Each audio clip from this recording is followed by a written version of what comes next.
voltando como um tempo, né? Setembro a outubro começou-se o projeto de competição do SET Sport Center, naquela época. Em janeiro, de fato, de 2016, começou-se as escolinhas.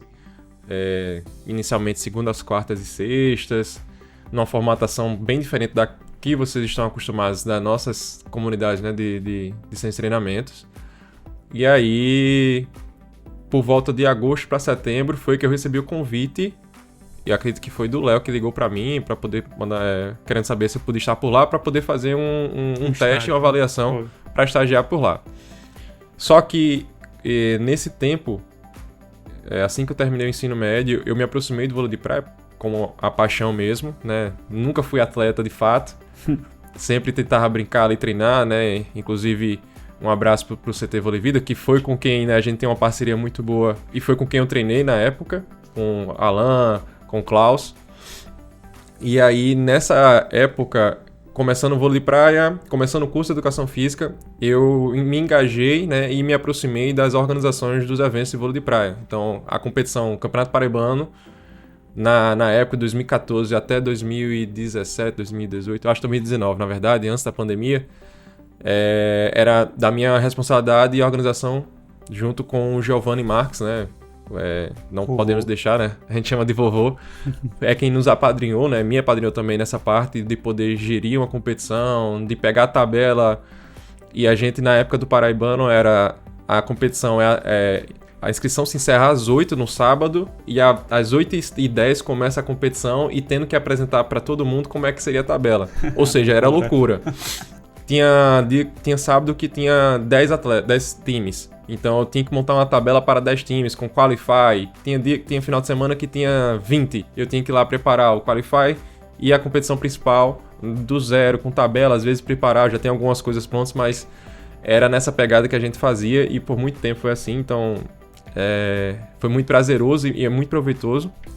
E aí num desses finais de semana, eu via os grandes treinamentos, né, e via esse novo treinamento, o SET Sport Center, um cara alto, barbudo, tava começando a ter barba, né, vocês não, na época no início do SET, no início, vocês vão ver as fotos, não se existia barba, ninguém tinha barba. O primeiro foi eu. Era tudo peladinho, não se tinha nada. E aí... Trouxe a moda.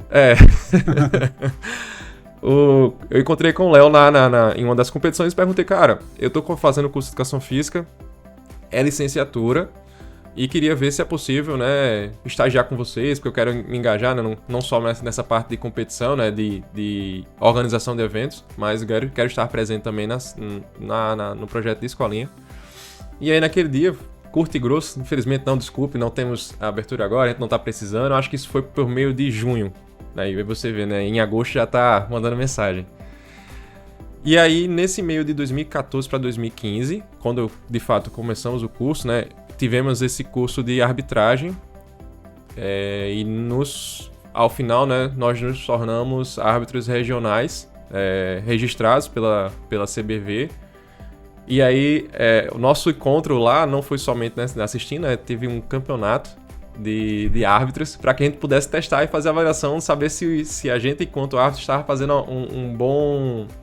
Como é que eu posso dizer? Trabalhando bem, né?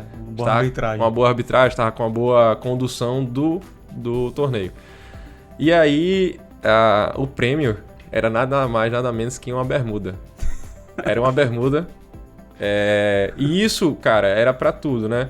Era uma forma até de privilegiar quem estava jogando, isso não só para arbitragem, né? Para as competições de base, o que valia era a regata. Então, os atletas iam, todo mundo ia participar porque queria a regata da competição. Hoje você tem que medingar uma ou outra ali na competição. A gente conseguiu fazer isso. O Giovanni, sempre que trabalhava na competição, arrastava um lote lá para poder ajudar a gente aqui nas competições. Era a medalha e a regata, todo mundo saía lindo, feliz. E pra gente era a bermuda. E aí até ganhei esse campeonato, um jogaço, nem lembro contra quem foi. Eu acho que eu joguei com o Jaquênio, que hoje tá trabalhando com técnico, né? Mas na quadra, não tá sendo árbitro, mas tá nessa pegada também, batalhando junto com a gente. E aí, nesse meio tempo, em agosto, eu recebo a ligação, e aí passei uma semana lá, avaliação e tal. e aí, de fato, me ingressei na equipe como estagiário em 2016. E é basicamente isso, a união, né, de nós 3, 4 com o John, que estava presente, e aí fui auxiliando todos eles nesse meio de 2016 para 2017, até que a gente começou a ter mais e mais necessidade de estar com mais unidades, enfim. Esse é o nosso início. Agora a gente vai trazer para vocês, né, hoje a ideia de como surgiu essa parte do rendimento, do foco da gente em competições, né, e aí o surgimento do Esquadrão Azul. O Esquadrão Azul, a gente colocou esse nome para a equipe de competição, né, ali em 2017, né, Ed? Acho que depois que a gente já estava ingressado, a gente já estava o trio ali formado, né, puxando ali os treinamentos da equipe de competição. E aí a gente, acho que na brincadeira, até por causa daquele filme lá, o Esquadrão Suicida, foi? A gente veio com esse nome, Esquadrão Azul, ia ficar massa, tal. E aí surgiu essa questão do Esquadrão Azul, que era o time da gente, né, o CT que ia sempre jogar uniformizado, todo mundo azulzinho e tal lá. E aí a gente inseriu esse nome para aquela equipe de competição, né? Que era uma equipe que era focada com os treinamentos mais intensos, uns treinamentos que eram voltados para as competições naquela época, né? Nesse tempo, a gente já tinha sido campeão com os meninos da base, né? O sub-15, sub-17 a gente já estava ali brigando ali pro pódio. E assim, pelo pouco tempo de criação, né, do CT, o CT apareceu em 2015 ali devagarzinho, com a galera treinando, sem muito foco. 2016 a gente já começou com essa intensidade, atrás de campeonatos. E ali eu acho que já no finalzinho de 2016 para 2017 a gente já tinha alguns títulos. E foi onde surgiu a ideia desse nome, né, o Esquadrão Azul. E a nossa equipe, além dos técnicos, né, a gente também tinha a nossa dupla, né, a dupla de ouro na época, Isaac e Ismael, né, dupla de gêmeos, que começaram conosco em 2015. Sim, eles começaram com a gente, né. É engraçado esse momento que os meninos me contaram, né, o Léo, o Giba na época, a equipe, tanto de atletas quanto dos professores, ajudaram a colocar os postes, a estrutura do que é hoje lá na unidade do Cabranco foi colocada, foi implantada com os alunos e com os professores, ou seja, cavaram tudo. Então, Isaac, Ismael, Jojó, Pichelli, toda essa galera, Lupinha, Giordano, toda essa galera, Rafael de Mello, toda essa galera ajudou a dar o start inicial no seu treinamento. E aí, acho que em 2017, quando eu já estava bem engajado com os meninos nessa parte de competição, os meninos no âmbito escolar, no campeonato 12-14 de vôlei de praia, venceram a etapa regional, a etapa regional, estadual, foram para nacional, e aí por meio da escola, né, na época eu estudava, foram para eu esqueci o nome do local. Eles foram para jogar o Mundial. Foi jogar um campeonato mundial na Polinésia Francesa. Ele foi jogar o campeonato mundial e se sagraram campeões mundiais com 14 anos de idade. Ou seja, já desde cedo já mostraram esse trabalho, né, esse talento, que eram essa promessa, né, que hoje o Isaac, no ano 2025, foi jogar o Campeonato Pan-Americano Júnior e foi vice-campeão lá na competição. Honrou a camisa do CET, honrou a camisa do estado, honrou a camisa do Brasil, e só nos tem dado esse orgulho, né? A história é boa, é linda, mas também tem um lado triste, né? Porque o Ismael, e até isso foi numa competição nossa, né? A gente, no momento em que a gente viu esse crescimento acontecer, eu vou abrir um parêntese bem grandão aqui. O Léo, e outros 3 treinadores de outros 3 estados fundou a Copa 7, né? Copa Nordeste. A Japa, né, que a gente chama de Takahashi, que é de Rio Grande do Norte, o Caio Lopes, de Pernambuco, e o Ariel, de Fortaleza, junto com o Léo, fundaram a Copa Nordeste, que a ideia era em promover 4 eventos ou 5 em cada um dos estados. E aí, quando a gente sediava a competição aqui em João Pessoa, o Ismael teve um desmaio no local da competição. Antes de começar a competição, ele teve esse desmaio e foi levado às pressas para a competição, para o hospital. E aí, desde então, não retornou, né? Descobriu-se uma doença autoimune, uma doença bem rara. E, infelizmente, com 5 meses, ele veio a falecer, né? E próximo da família, próximo do Cláudio, próximo da Gil, que são os pais, e do Isaac, a gente esteve perto desse processo, deu suporte para Isaac, para que ele não parasse de competir. Mas foi um momento bem difícil, tanto para o Sete quanto para a família, né? Porque era uma comunidade, né? Como a gente sempre preza, né? Somos uma família e não podíamos passar por isso, né? E simplesmente ignorar, né? Eu lembro que na época foi até difícil até pra gente, assim, porque eu até trago esse exemplo, foi meu primeiro momento, assim, de uma perca, assim, muito próxima, né? Porque assim como a gente criou o Esquadrão Azul, basicamente a gente vivia com esses meninos de segunda a sábado, e se tivesse torneio era de segunda a domingo. Era assim, a gente via mais os meninos do que a própria família da gente, né? Viajava junto, mas basicamente brincava junto, resenhava junto ali pós-treino. E aí a gente sentiu bastante, né? A gente teve até a dificuldade de trazer, né? A gente tentou trazer o Isaac para os treinamentos de uma forma bem mais leve, né? Mas até a gente mesmo sentiu alguma dificuldade ali no início, né? Por tamanha perca, né? Já que os meninos, na época que o Isma faleceu, os meninos já tinham sido campeão mundial, né? Os meninos já tinham toda aquela referência, né? Como o Ed trouxe.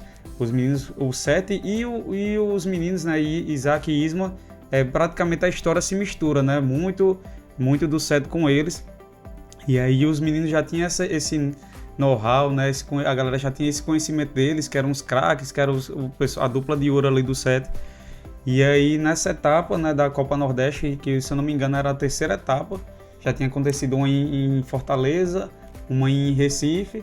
Isso. E aí era a terceira etapa aqui em João Pessoa, sediando lá na nossa unidade, no 7, Cabo Branco. E aí veio acontecer isso daí, né?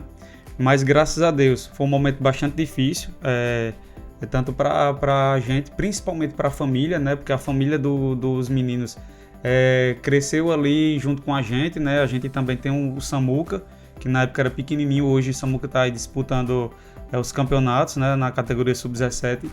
E aí a gente passou por esse processo bastante difícil, né? E foi um processo de crescimento para a gente também, né?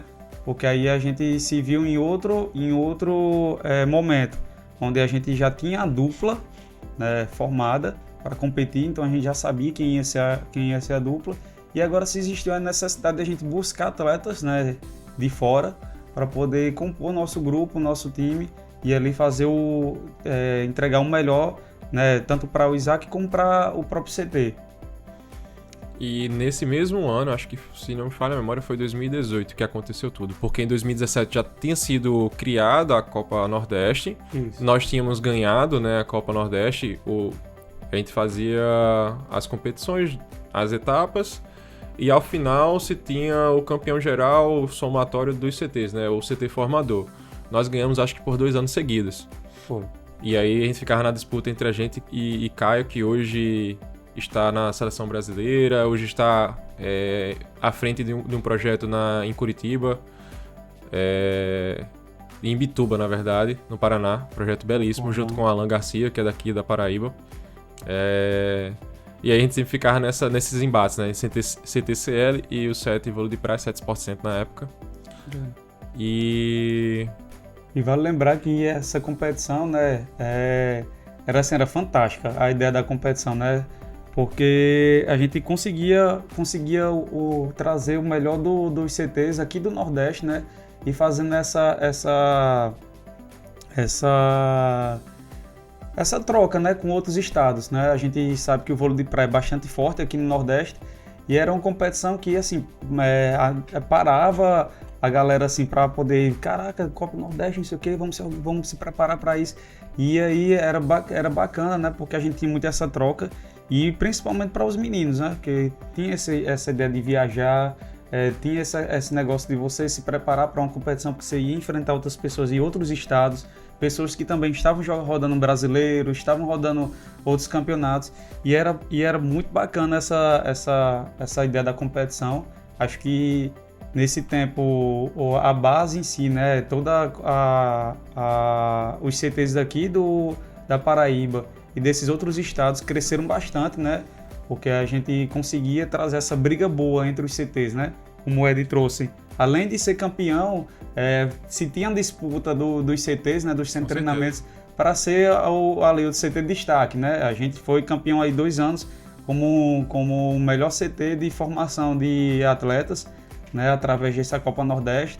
Acho que aqui na Paraíba, só quem foi também foi o CT do Alan, que hoje está com o Klaus, o Vôlei Vida. Mas era bacana porque se tinha essa briga boa, né? Essa briga entre os atletas e entre os CTs também, para sempre trazer o melhor para os atletas e para o vôlei de praia da Paraíba. E vale salientar que essa Copa Nordeste, eu acho que a gente pode botar assim até como propriedade, né? É a base do campeonato aberto de hoje do Nacional. Isso. Atletas, a maioria do Nordeste, que antigamente disputava, Wesley, Denilson, de Pernambuco, né? Flávio, Jean, Marcos, Isaac da Paraíba, Gabriel, Dudu, ou seja, pessoas que jogavam nessa época na Copa Nordeste. Isso eu falo do masculino, também tem as meninas do feminino, Tainara também, do CT Takahashi, lá no Rio Grande do Norte, ou seja, uma gama de atletas se formaram por meio dessa Copa Nordeste que hoje disputam um torneio nacional e hoje são atletas profissionais. Isso é bem importante de frisar, né? O projeto desenvolvido pelos 4 treinadores, né? Takahashi, Léo, Caio e Ariel. É bom mencionar que são 4 nomes importantes, né, de uma renovação que houve de treinadores, né? Acho que nós somos a terceira geração, eu e Giba, de treinadores de renovação. Mas esses 4 puxaram esse projeto e fizeram com excelência, que hoje dá frutos, tanto para o Campeonato Mundial que foi disputado agora, Sub-21, como o Pan-Americano e como entre outros campeonatos em que os atletas que naquela época do Nordeste estão disputando, né, jogavam a Copa Nordeste.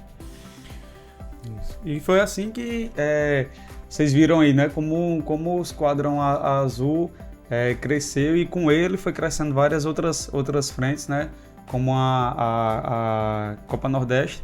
E foi até bom citar aqui o nome dos técnicos, porque na época eles faziam um curso de treinadores pela CBV, né, os 4. Não, pelo COB. Pelo COB, exato. Na época o COB, né, o Centro Olímpico Brasileiro, isso. Comitê Olímpico Brasileiro, desenvolveu um curso de alto rendimento para treinadores, para que os treinadores possam se aperfeiçoar ainda mais como treinadores. Isso foi um projeto deles lá dentro, né, de pensar num estilo de campeonato e tal.